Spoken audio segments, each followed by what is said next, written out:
Hello everyone, कैसे हो आप लोग। इजी कुकिंग विद बॉबी में आप लोगों का बहुत बहुत स्वागत है। बरसात के टाइम में हमेशा कुछ चटपटा खाने का मन करता है, लंच में भी और डिनर में भी। तो चलिए, इसका बेस्ट सॉल्यूशन हमारे पास है आपके लिए और कम टाइम में बन जाने वाला है। तो यहाँ हमने बनाया है चटपटा सा पराठा और फर्राटेदार धमाकेदार चटनी जो कान में बजा दे घंटी।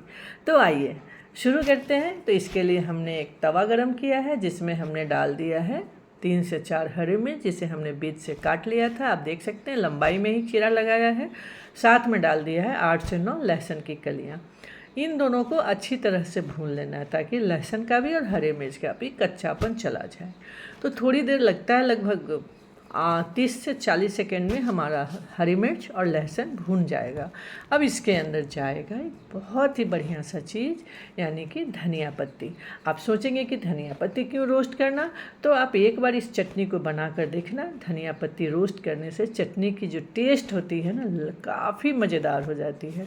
तो आइए डालते हैं इसके अंदर धनिया पत्ती। तो एक मुट्ठी धनिया पत्ती को हमने अच्छी तरह से धोकर काट लिया है और उसे इसके अंदर हमने डाल दिया है। तो थोड़ी देर के लिए, लगभग 10 सेकेंड के लिए इसे उलट पुलट के चला लेते हैं। अब इसके अंदर जाएगा फिलहाल सबसे महंगी चीज़, टमाटर।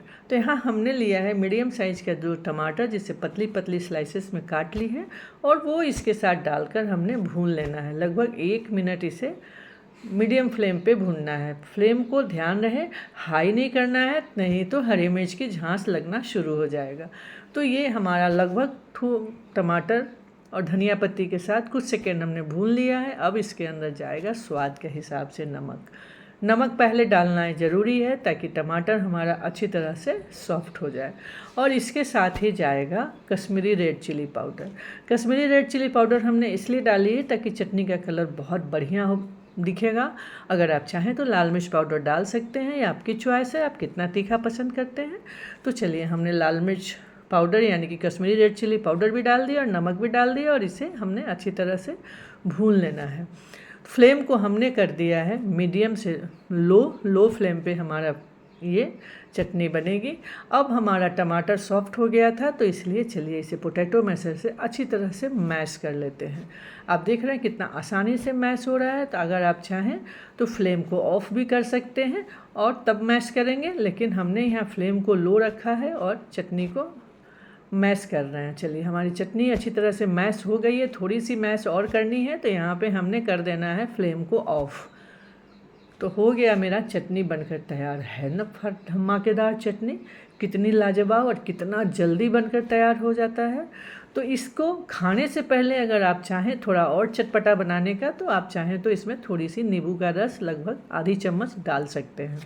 तो लीजिए, तैयार है धमाकेदार चटनी जो बजा दे कान के अंदर घंटी। तो आइए इसे एक बोल के अंदर ट्रांसफ़र कर लेते हैं और आपको नज़दीक से चटनी का कलर दिखाते हैं। को बहुत पसंद आएगा। देखा आपने कितना बढ़िया दिख रहा है। बस आधी चम्मच नींबू का रस डालें, या आप ऐसे भी खा सकते हैं, आपकी चॉइस है। ऐसा कोई ज़रूरी नहीं कि नींबू का रस ही डालना है। चलिए अब नेक्स्ट प्रोसेस की तरफ चलते हैं। तो यहाँ हमने पहले से आटा लगा लिया था और उसका हमने एक बड़ी सी पेड़े बना ली है, देख रहे हैं ना। और उस पेड़े को सूखे आटे की मदद से एक बड़ी सी रोटी बेल लेनी है। पराठा बनाना है चटपटा सा। तो यहाँ पे हमने पिघला हुआ घी 1 चम्मच डालकर चारों तरफ अच्छी तरह से स्प्रेड कर लिया है। अब इसमें जाएगा थोड़ी सी सीजनिंग, जैसे यहाँ हमने लिया है 1/4 टीस्पून अजवाइन जो चारों तरफ से डाल दिया है। थोड़ी सी हमने यहाँ पे ली है लाल मिर्च पाउडर, आधी चम्मच।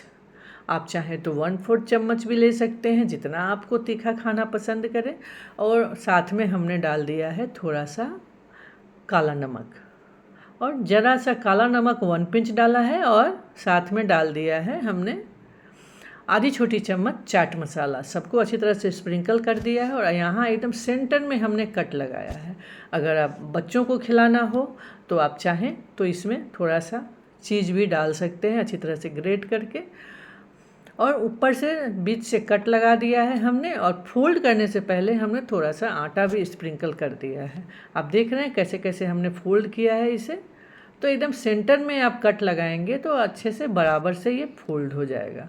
फिर से सूखे आटे की मदद से इस पराठे को बेल लेना है। तो जब तक पराठा बेल कर तैयार हो रहा है तब तक चलिए आपसे एक रिक्वेस्ट कर लेते हैं, अगर आप मेरे चैनल पर नए हैं तो प्लीज़ इसे सब्सक्राइब ज़रूर कर लीजिएगा और साथ ही बेल आइकन को भी हिट कर दीजिएगा ताकि कोई भी नई वीडियो आने से आपको नोटिफिकेशन मिल जाएगा।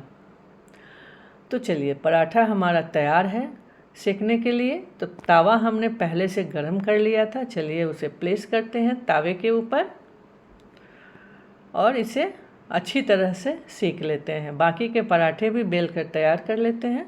दोस्तों एक और रिक्वेस्ट छोटी सी, अगर वीडियो पसंद आती है तो प्लीज़ इसे लाइक शेयर ज़रूर कीजिएगा, अपने दोस्तों के साथ भी शेयर कीजिएगा और हाँ कमेंट करना बिल्कुल मत भूलिएगा। आपका कमेंट ही हमारे लिए वो सपोर्ट सिस्टम है जिससे हमें मोटिवेशन मिलता है कि मैं कुछ और नया बनाने का कोशिश करूं। और आपके प्यार के लिए, आपके सपोर्ट के लिए बहुत बहुत धन्यवाद।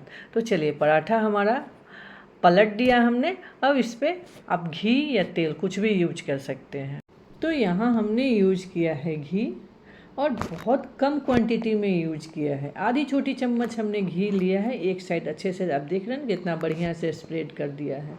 अगर आपके पास ब्रश हो तो आप ब्रश से भी स्प्रेड कर सकते हैं। बहुत ज़्यादा घी ऑब्जर्व पराठा नहीं करेगा, ना ही उसके अंदर जाएगा। वो दूसरी तरफ हमने पलट दिया है, दूसरी तरफ भी हमने बस आधी छोटी चम्मच घी स्प्रेड कर दिया है।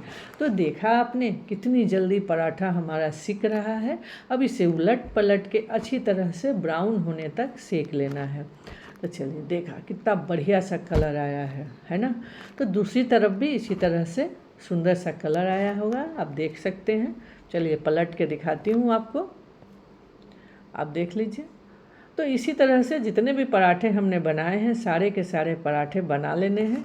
और चलिए अब सर्व करने की बारी आई, तो इसे निकाल लेते हैं एक प्लेट के अंदर। और चलिए चटपटा पराठा और साथ में चटपटी सी चटनी, और हाँ अगर आप चाहें तो दही भी खा सकते हैं। इसके साथ हमने दही भी सर्व किया है। दही में हमने ऊपर से डाल दिया है थोड़ी सी भुनी हुई जीरा और ज़रा सा लाल मिर्च पाउडर एज यू विश।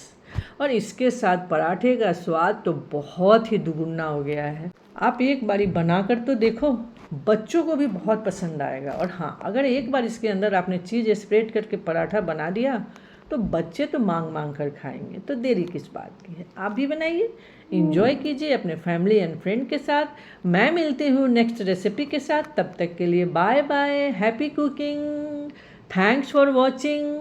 खुश रहिए, मस्त रहिए और मेरे चैनल को सपोर्ट करते रहिए।